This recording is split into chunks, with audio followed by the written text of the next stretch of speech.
This gentleman has won both Paris-Roubaix and the Tour of Flanders. He won the overall Tour of California in 2015 and holds the record of that event with 17 stage wins. He is a 7-time winner of the green jersey at the Tour de France, and he has won 3 consecutive World Championship titles. Please give a warm Roadie-Oh welcome to Mr. Peter Sagan.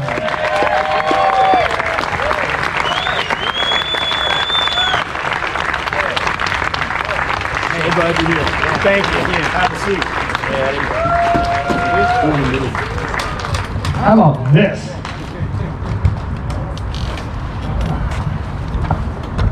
Thank you for your speech. Welcome back to California, my friend. This is great to have you here. You're like an adopted son of this state. You've done so well. How does it feel to be back?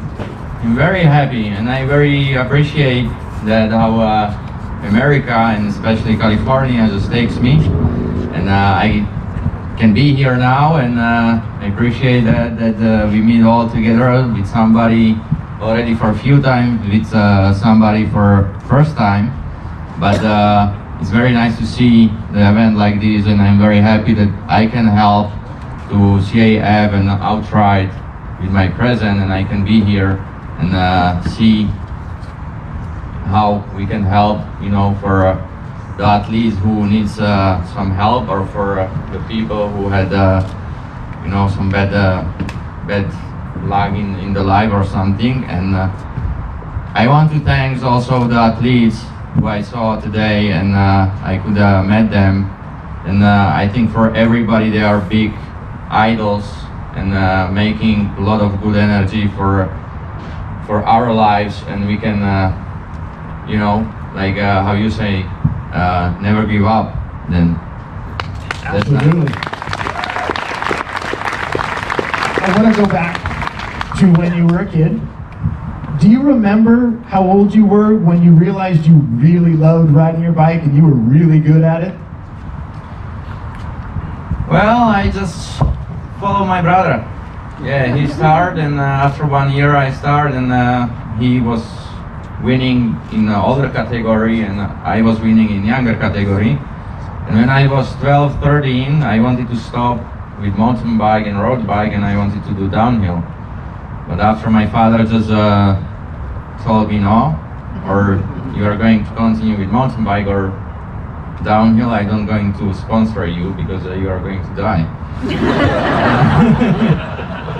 Then I just turned back to mountain bike, and now I'm here, you know, from nothing, I can say.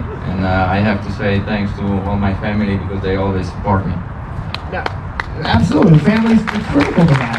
I read a story, and I want you to tell me if it's true. The interwebs can be a little confusing sometimes. The story was that you were entered in a race, but you actually sold your bike by mistake and had to ride on a borrowed, like, supermarket sort of bike with flat pedals, and you still went out and won the race. Yeah, it's an interesting story because it's true. The true ones always are. Well, it was end of the season, it was winter, and I said I'm going to sell my bike because I'm going to expect new bike, you know, from the sponsor. Then I don't need anymore my bike. And for the new season, I'm gonna get from the sponsor new bike. But after a new bike was a little bit late, you know, and I said, okay, it doesn't matter, I'm going to take another bike. And I just found a bicycle of my sister. And one day before the race, I broke it. So wait. 2 pieces. You took your sister's broken bike, you broke the bike, you broke your sister's bike, and then went out and won the race on it. Yes, during the night, we just fix it, you know, and well, I won the race, yeah. That's spectacular. But this is already when I was junior. Growing up as a junior and following the sport the way they did, who were some of your idols that you looked up to? I know you were heavy into mountain biking and cyclocross, but also probably being involved in the road. Did you have any? Who were the idols? Who were the racers that you looked up to and wanted to be like? I had only 2 idols in my life. and that was my two brothers. The oldest one, and Uri, who is still in the with me in the team, and we are racing together. Then I think that is two idols what I had in my life. That's super special, very, very unique.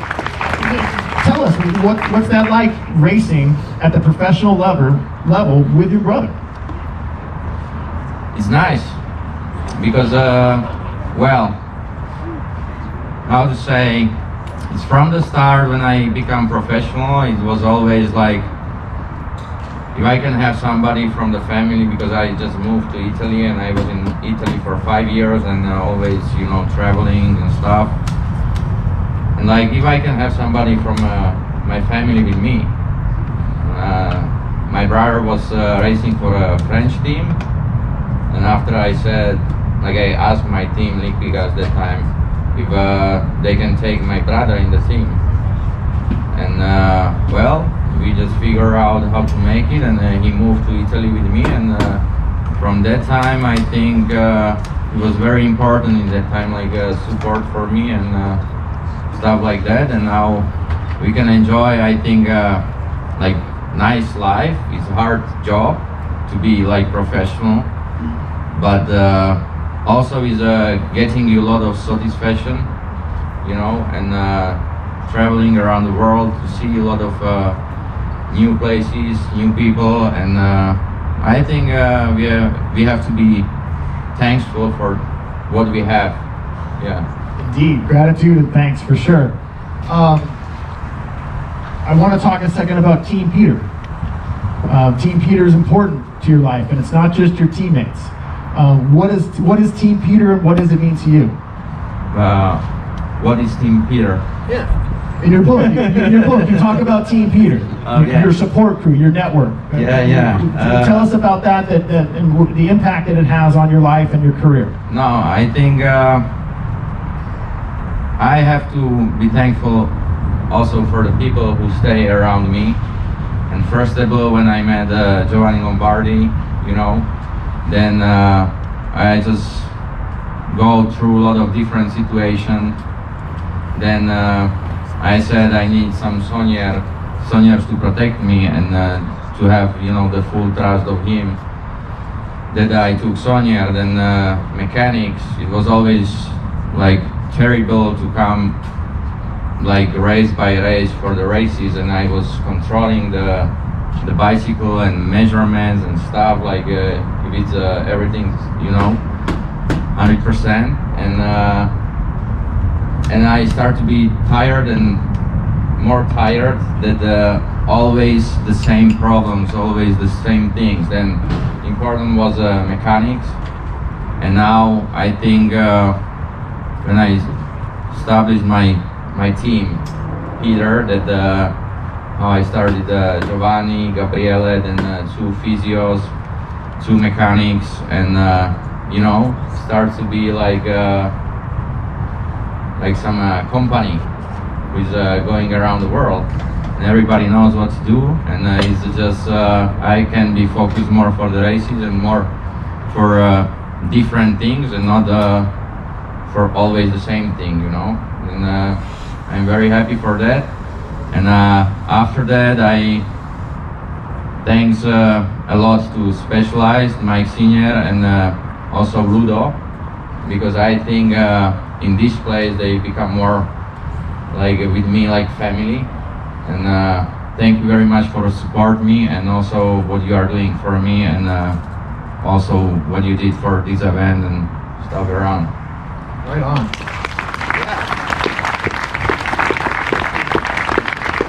I want to ask you the same question I asked Eric. How are you with race radios? Are they necessary? Could you do without them? How do you feel about using the teams using and individuals using race radios? I think in more radios, like something, if the director needs to communicate with us, you know, like a lot of times happened in ambulance going the opposite way of the race because they cannot stop ambulance on the road, you know. You are in open traffic, sometimes happened, and I met on the road some coast, they were crossing the road, you know, like sometimes happened and was oil on the road or something, and you just don't know that. They just tell it in the radio, but after communicate with the riders that if you don't have radio.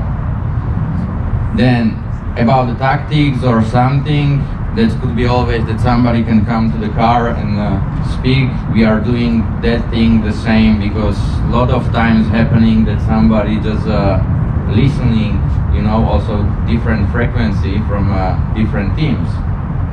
Then to be sure, always we send somebody to the car, then he's going to tell us something about tactics or something, but then last 5 kilometers nobody going to speak to you, because the race is full on and you have to decide what you have to do.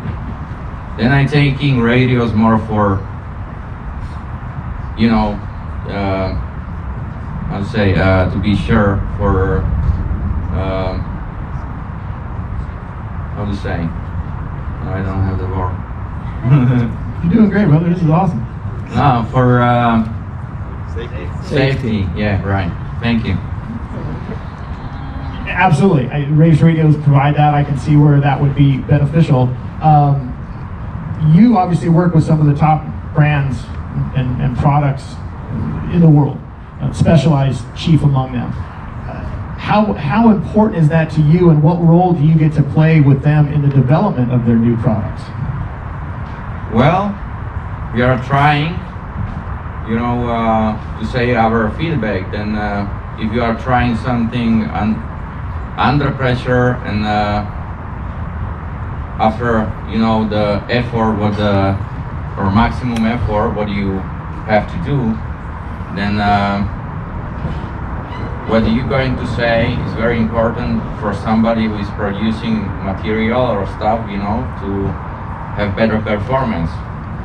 Even if it's sunglasses or if it's bicycle, then you have to say your feedback if you are taking too much wind or on the bike, or like it's always about that, like researching and doing better stuff. Right? Sunglasses are kind of like the candy store, right? You get to go over there and look at new colors and styles and pick something really bright and flashy which fits well. Yeah, or you can say your favorite color and maybe they can produce it, right? I think they would do it for you, my friend. I don't think that would be a problem. I want to talk about briefly your choice to race the Giro d'Italia this year. You made the decision, it was announced, and then oddly, within a week or so, they canceled the Tour of California. I'm not saying there wasn't nothing to do with me. I'm not trying to suggest there is. But what made you decide to go and race the Giro this year? Well, because I did a lot of times Tour of California and you know, the same schedule, and just this year I tried to do something different, and I said always before I going to stop my career, and I want to do Giro.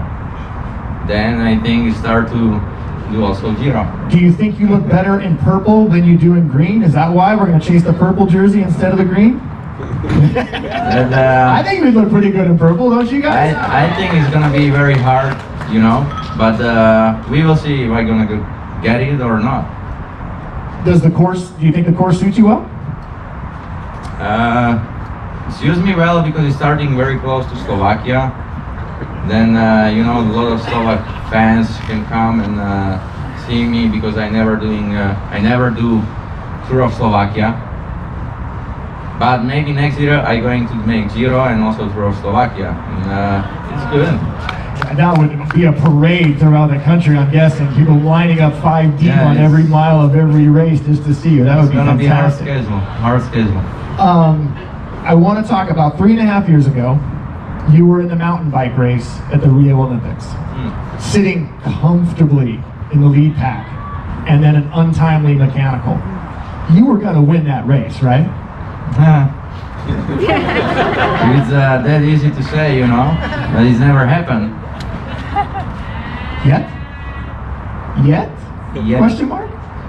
Well, it's difficult. I try my best to prepare for mountain bike that time, you know, but I had only 3 weeks. I did Tour de France, 3 weeks on mountain bike in altitude and Olympic Games, but if you think you are going to become from zero to hero, it's never going to happen. Like you need to do much more for that to be competitive with the best in the world, you know. And just what I understand from that Olympic Games is just I just decided to go road bike, and now I can enjoy mountain bike for training, and it's helping me a lot, and I like mountain biking. But if I have to compare with the best mountain bikers, I have to go back and, you know, make preparation for maybe 1.5 years to be there. It's not just about 3 weeks. You have phenomenal bike handling skills, though. Did all your mountain bike riding as a junior really provide that skill set for you now as a road racer?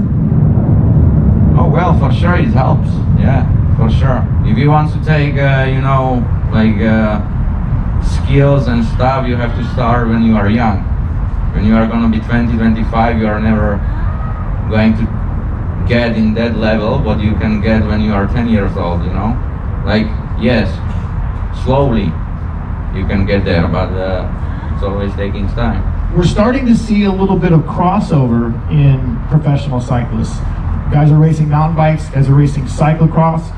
Any chance we'd see you out on the cyclocross course, going over the barriers, just bunny hopping freely and just ripping the course up like that? At the World Cup level, or maybe even the Olympics, if they ever get their head around that sport? I did cyclocross only for 2 years when I was junior. And just because I was thinking it could be good ticket if I'm gonna take from cyclocross some medal from World Championship, because it's no competition in cyclocross, right? Then it's gonna be much easier in cyclocross than on the road or on the mountain bike. That's why I did cyclocross, and well, I did second. Not too bad. The interwebs were abuzz with pictures and images from your recent team camp, throwing axes and all kinds of archery and things like that. Maybe those are Olympic avenues for you too. Maybe branching out into archery in the Olympics, possibly. Does it exist, some discipline like that? Yeah, believe it or not. Then, well, you'll see. I have to speak with Gabriele about that, but we can try maybe from bicycle to do another discipline in Olympic Games. With the hero that you are in your country, I'm sure they would let you be in any sport you wanted to, my friend. I don't think that'd be a problem at all. I want to talk a second about, this is one of my most favorite memories of you as a professional and watching you, the 2015 Tour of California. An incredible race. You had to race up Mount Baldy in the penultimate stage to hold time to stay in the lead. And for a sprinter, if you will, going up that climb is one of the toughest climbs anywhere in the United States. Just how hard, let me ask this question. Would you rather ride up it in a race or wheelie all the way up it? No, I enjoy much more when I did wheelie there. Now that I just came to the finish 2015, yeah, and I didn't know where I am. I saw everything black and white. It's much better to take cookies than going wheelie, yeah. I agree with you, man. I agree. I can't wheelie, but I'll take the cookies anytime. And then it came down to a literal bike throw at the line the next day just to hold on to the 2.5 lead that you needed on a very short course. That had to be pretty tough too. How did those 2 days come together for you, and what was it like taking home that title, the Tour of California? It's the story starts like much earlier before. It was from April, May, when I had discussed with Tinkoff at the time, and something went wrong from the start of the season for the classics and stuff, and that I decide I don't want to have, you know, the same preparation what I had. And after I just started to do my own thing, what I thought is good or bad, and after I had some problems, everything is in the book, by the way. And after I just came to Tour of California, I had a discussion also with Lombardi after when and I said like I don't know for how long I continue cycling because I have enough of everything, you know. And he said, don't worry, just take the bottle of wine, and he bought the bottle of wine with number 1. And I said, okay, and we did like bet. If you are going to win this year World Championship, and next year when we're gonna turn back here in Lake Tahoe, I going on the bike and I going to make one lap around Lake Tahoe. And I said, okay, then I'm going to continue just to see what's going to happen, you know. And I just came to Tour of California and I just won. It was a surprise for me. It was not that I planned something. No big whoop. Yeah. Little training break. We're going to go win the Tour of California. You mentioned your book. In your book, you talk about Milan-San Remo as being the hardest race you ever lost. I lost it a lot of times. Well, I'm talking about the... You see, I also missed some. I'm talking about the 2017 with by millimeters at the line. Assuming Milan-San Remo, are there other races out there that you haven't won that are really important to you? Oh well, for me every race is important because I always saying like 100% full gas, you know. Like every race you have to be competitive, and even if I going, I don't know, for Tour de France or Tour of California, Tour of Australia, I want to put some sign there, you know. Then I'm trying my best every race. And it shows, brother. It really does. It's because of that I think you're such the fan favorite that you are.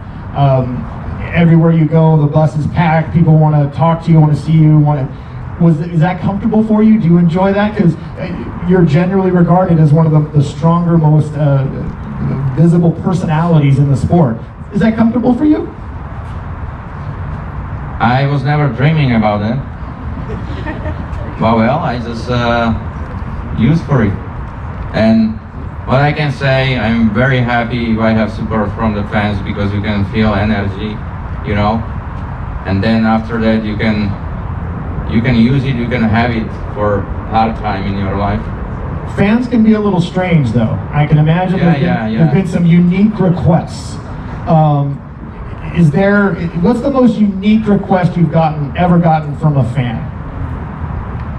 A certain body part you had to autograph, or you want to go on a hot air balloon ride with me, or something like that? I think signed underwear.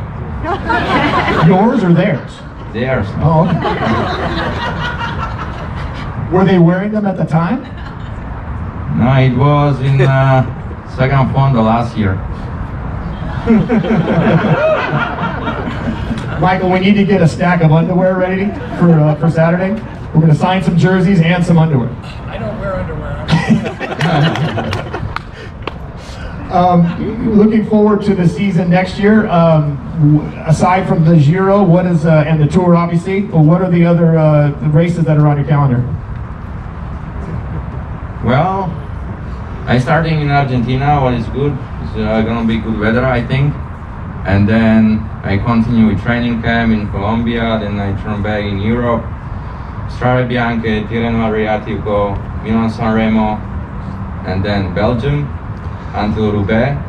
After it stops, altitude again, then Giro, stop, altitude again, Tour de France, directly to Japan, Olympic Games.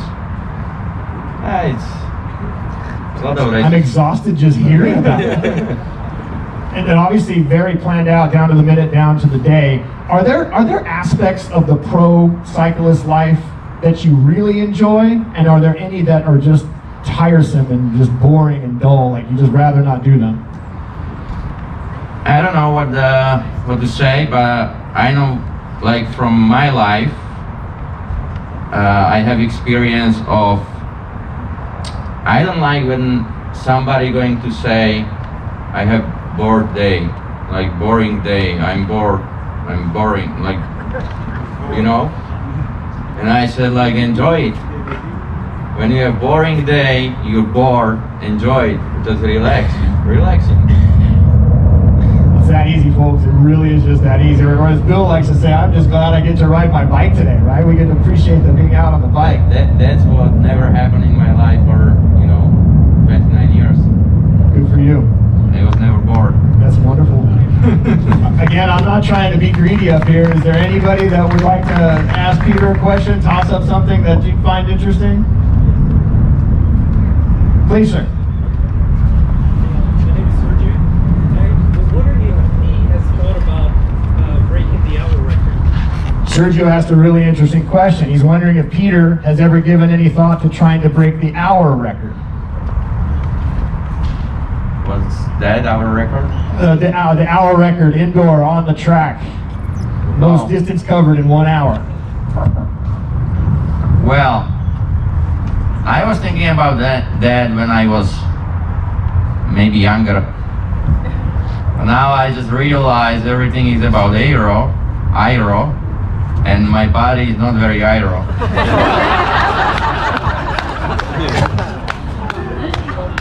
Then no, I don't think about that. Peter will break the hour record in 55 minutes. Oh yeah, we can start new era, right? I think you're right about that. Anybody else? Please. Hey Peter, let's do the Challenged Athletes Foundation Triathlon next year. And you can pull Liza. They want to bring you down for the San Diego Triathlon Challenge, and you can do the triathlon with Liza. What do you think? Well, we will see where I gonna be. I can swim all Gran, you pull. Yeah, I'm going on the bike. I don't going to run or swim. Peter don't swim. Yeah. I find that hard to believe, man. I'm thinking you're going to do pretty well at anything that you choose to set your mind to. Let's talk for a second about all this great money that was raised here tonight for CAF and Outride. That's got to make you feel real good. We bring you in here and all these nice people, these super generous folks show up and donate a whole bunch of money. How does that make you feel? Very thankful. Thank you very much, guys, and I very appreciate that you just come today and we can meet all together and have a very nice evening. And then tomorrow, a couple folks here won the ability to go riding with you. There's going to be the cool sushi lunch in the afternoon, and we got our VIP event after that. You're going to be busy tomorrow, man. I hope they've scheduled a little downtime for you. Yeah. I tried to buy, bowling for me, but not for I don't know if I can...